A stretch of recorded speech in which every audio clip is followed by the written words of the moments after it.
If you've never made hard candy before, this is a very easy recipe to get started. The written detailed instructions and ingredients can be found on the website linked in the description below. You will need to start with a heavy bottom saucepan to add your water, corn syrup, and sugar to. Over medium heat, you will need to stir these ingredients together until they dissolve.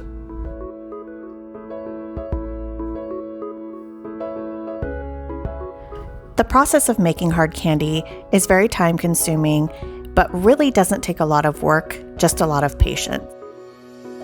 As you're stirring, you'll feel the crystals of sugar at the bottom of the pan dissolve.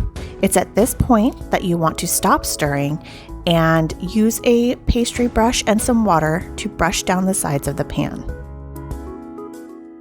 This will make sure that you have a nicely melted sugar syrup, and when you pour it out at the end, it won't have any weird crystallization issues. If at any time during your cooking process you see that there's sugar dried on the side of your pan, you can repeat this step. With the heat still on medium, clip your candy thermometer to the side of the pan, ensuring not to touch the bottom of the pan with the bottom of the thermometer. From this point forward, you will not stir the candy mixture, you will just watch it and the thermometer. As the candy continues to boil, you will see that the water evaporates and fewer bubbles are present. You can see that I'm washing down the sides one more time. On the side, I've prepared a cookie sheet by spraying it with oil and then covering it with a sheet of parchment. When your candy mixture reaches 260 degrees, it is time to add your coloring. I am using white, so I do not have a translucent candy, as well as some green food coloring gel. Keep in mind that the base color of your candy is actually yellow, as when you're cooking sugar, it turns an amber tone. You do not need to stir the mixture here. Add your coloring and allow the boiling to mix it for you. If you still see streaks, it's fine because at the end we will stir it in with the flavoring. The last cooking point we need to reach is hard crack stage, which is 300 degrees Fahrenheit. I'm testing it here by dropping a bit of our sugar syrup into ice water. You'll see when I remove it, it does crack, but it doesn't have an instant snap like you want. There's a little bit of give and it's just not quite there, so I gave it a couple of minutes more.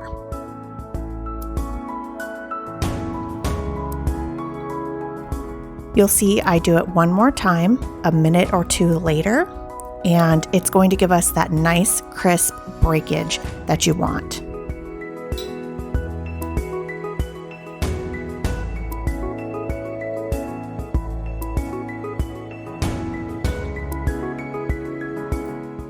Notice how crisp it snaps right there. It is time to take it off of the heat and add a dram of flavoring. A dram is 1 teaspoon if you don't buy it in the small jars. Be sure to be careful when you add this to the candy because some steam will rise as you mix it in. On the side, you'll see that I have some boiling water that you're going to use to soak your thermometer and any tools because it's a little bit hard to get the candy off, but you also don't want to shock your thermometer by throwing it into some cold water in the sink. Mix it in, being careful not to splash it on you or your surface, and then pour it onto your parchment paper. You're going to let it cool for a couple of hours and we'll move to the next step after that.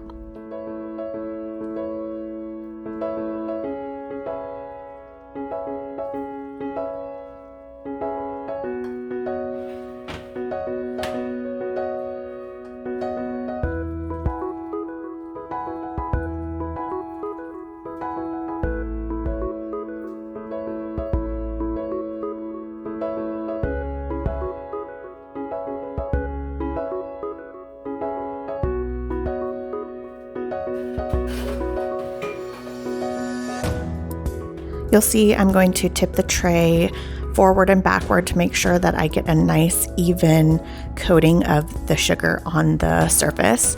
I didn't really want any thick and thin parts. I wanted it to be nice and level.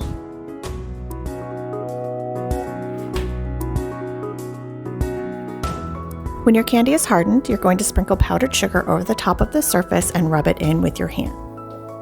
We want it to look a little bit matte and like it's been worn down by the ocean waters.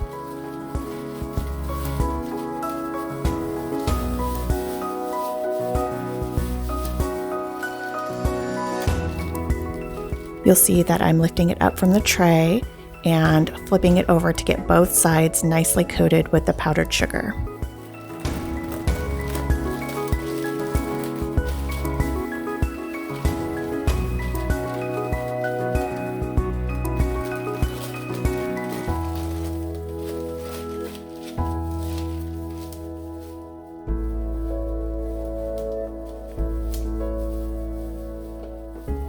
Flip it over and repeat the process of powdered sugar and rubbing it in, and then comes the fun part of breaking it into pieces.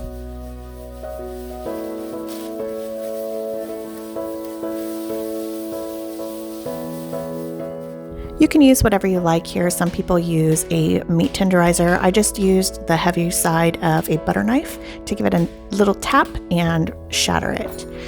The size that you break it into is completely up to you. I did some larger pieces and some smaller ones per candy bag.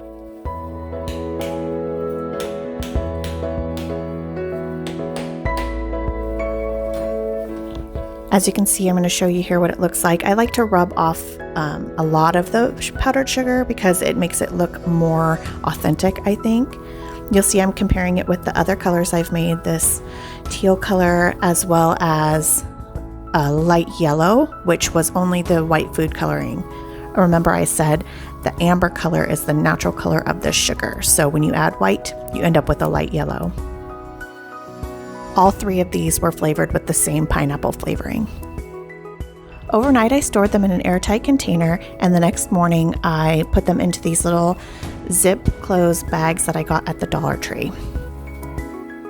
I really didn't have a plan here. I just put a few of each color, a couple big, a couple small, just made sure that they were mostly even. I didn't weigh them out, but you could if you wanted to be really specific.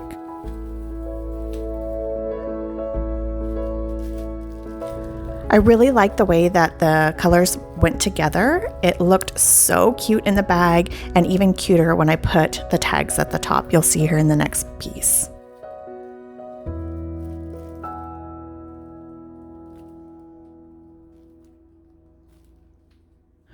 On Canva, I created these tags. They were a little bit larger than the bags because I needed to be able to seal the sides with the hot glue. So you'll see I'm folding them here, and then I'm putting a line of hot glue to secure the bag into the tag, and then I'm running the hot glue down the sides to pinch the paper together.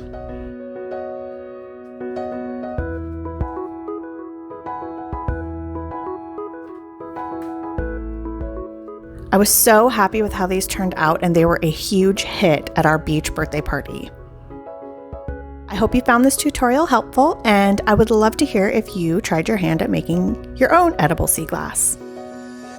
Thanks for stopping by.